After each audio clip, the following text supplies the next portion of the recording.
ስሜ ማማሩ ልንገር የምኖር ደንበጫ ወረዳ ጨረቃ ቀበሌ 01 አካባቢ ነው። ብዙውን ጊዜ ጨረቃ ላይ በሹፍርና ነው የሚታለ ጨረቃ ወጣት እና እኔ አምስተኛ መንጃ ፈቃድ አለኝ በመኪና በሐሳቤ ግን ብዙ ጊዜ አየሁትኝ ያው መኪና ብዙም ሳያስደስተኝ ልማት ከአመት 2-3 የሚዘምር ቦታ ስላለ ይሄ እናት አባቴ ቦታ ነው ተጠቀሙበት ስላሉ እነሱ ይሄ ይሻላል በሚል ያው ጥሩ ነው 2 አመት ነው ከአመት 2 ምናምን ለምሳሌ ዛሬ 50 ኩንታል እዚህ ከተቻለሁ 60 ኩንታል ነው ሌላ ኩንታል ጨምሮ 60 ነው 60 በ700 ብር ነው ዛሬ ይሄ በ4 ወር ውስጥ የሚገኝ ውጤት ነው። ከዚህ መሃል 40 ሺህ ብር ቢመጣ 60 ጥሩ ነው። ይሄን ወስጃው ነገ ተዚህ ብር የሁለት ወር መግዣ ቢተርፈኝ እንደም ባንቀሳቀስበታለሁ ተሻለ ደረጃ ነው የሚያደርሰኝ። በጣም አሪፍ ነው። በጣም ያመርት ነው። እኛም ተከታተሉ ግብርናዎችም የወረዳ መየመጡ የገዳደፉ ነው የተክልቶችንም ነው እየለፋፋን ነው። እኛም በጣም ተጠቃሚ ነን። የከተማ ቦታም እየገዛን እየሰራን ቤት ያለን በአንድ አመት ውስጥ ያው 2 ጊዜ ሰብል ነው የምንጠቀም። ያው በመጠኑ 50 ሺህ አገኛለሁ። በዚህና ዓመተ ምህረት ወይም በመዚህ መስኖ ልማት ወቅት ለመልማት የታቀደ የነበረው በነባር 194.4 ሄክታር ነው። በአዲስ ወደ 12 ሄክታር የሚሆን እቅድ ነበረ። ሁሉም ነባርም አዲስም ሆኖ ወደ 206 ሄክታር አለን። ሁሉም በመልማት ላይ ይገኛል ማለት ነው።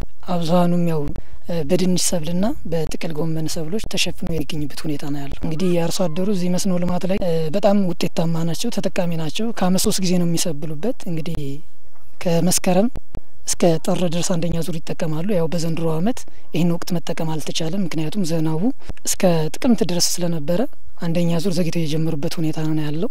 ነገር ግን ሁለተኛ ዙር ደግሞ ከየካቲት እስከ ግንቦት ድረስ ይጠቀማሉ። ከዛም አልፈው ደግሞ ሶስተኛ ዙር በመኸር ለሚበቅሉ ሰብሎች ቀድመው ለዚህ መስኖ ልማት ሊደርሱ የሚችሉ ሰብሎችን እየሰበሉበት ነው የሚገኙና አርሶ አደሩ በጣም ተጠቃሚ ነው።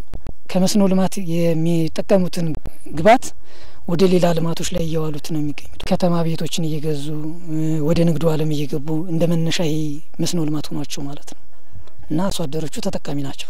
የተለያዩ የከርሰ ምድር ውሃዎችን እየተጠቀሙ እንደ ሮፓ ሞተር ፓምፕ የውሃ ጉድጓዶችን እየተጠቀሙ አርሶ አደሮች መስኖ ልማትን እያለሙ ሁሉም አርሶ አደር በጓሮ መስኖ ልማት የማያለማ አርሶ አደር በቀበሌያችን የለም። ሁሉም በልማቱ ላይ ተሳታፊ ነው ማለት ነው።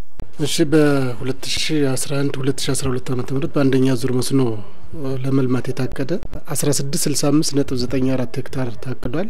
በዚህ ውስጥ የሚሳተፉ አርሶ አደሮች 13340 ናቸው። በጥቅሉ በወረዳችን በዚህ አመት የተከናወነ ወደ 1598.9 ሄክታር በተለያዩ የሰብል አይነቶች ቋሚ ሰብል አለ፣ አዝርት አለ፣ አትክልቶች አሉ። በተለያየ መንገድ በዚህ የለማ እንደሆነ ቢያዝ የሚል ነገር አለኝ። አርሶ አደሩ ከእለት ወደ እለት በመስኖ ስራው ላይ እየተሻሻለ እየተቀየረ የመጣበት ሁኔታ አለ። የሙያተኛን እንድምታም በመቀበል መስኖ ምን ያህል ጠቀሜታ እንዳለው ተመህሩ ልቅስ መስኖ ይጠቅመኛል የሚል አስተሳሰብ በተለያየ መንገድ ከተለያዩ ተጽዕኖ በተለይ ከተፈጥሮ ተጽዕኖ ከበረዶ ተምን የሚሻል በመሆኑ ወደ መስኖ አመዝኖ አርሶ አደሩ እየሰራ ነው ያለ። ያንዳንዱን የመስኖ አማራጭ በግድቦች እንበለው በምንጭ እንበለው በወንዝ እንበለው በጉድጓድ እንበለው በተለያዩ ጆመንብሬንን በመጠቀም እያለማ ያለበት ሁኔታ ነው ያለ አርሶ አደሩ።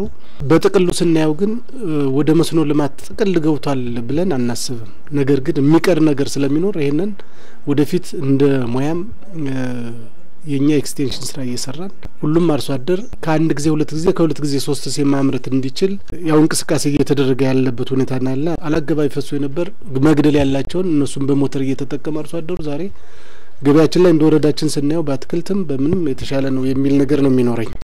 በኤንፒኤስ እና በዩሪያ በኩል አቅርቦት የግብዓት አቅርቦት ችግር የለም። የመስኖም በመኸሩ አቅርቦት ስለሚተርፍ እሱም በበቂ ሁኔታ እየተጠቀሙ ያለበት ሁኔታ አለ። ወደ ሁለተኛ ዙር ላይ ግን እጥጥ የሚልበት አለ። አሁን ግን እየገባ ስለሚሆን እሱ ግብዓት ችግር የለው የሚል ነገር ነው ያለኝ።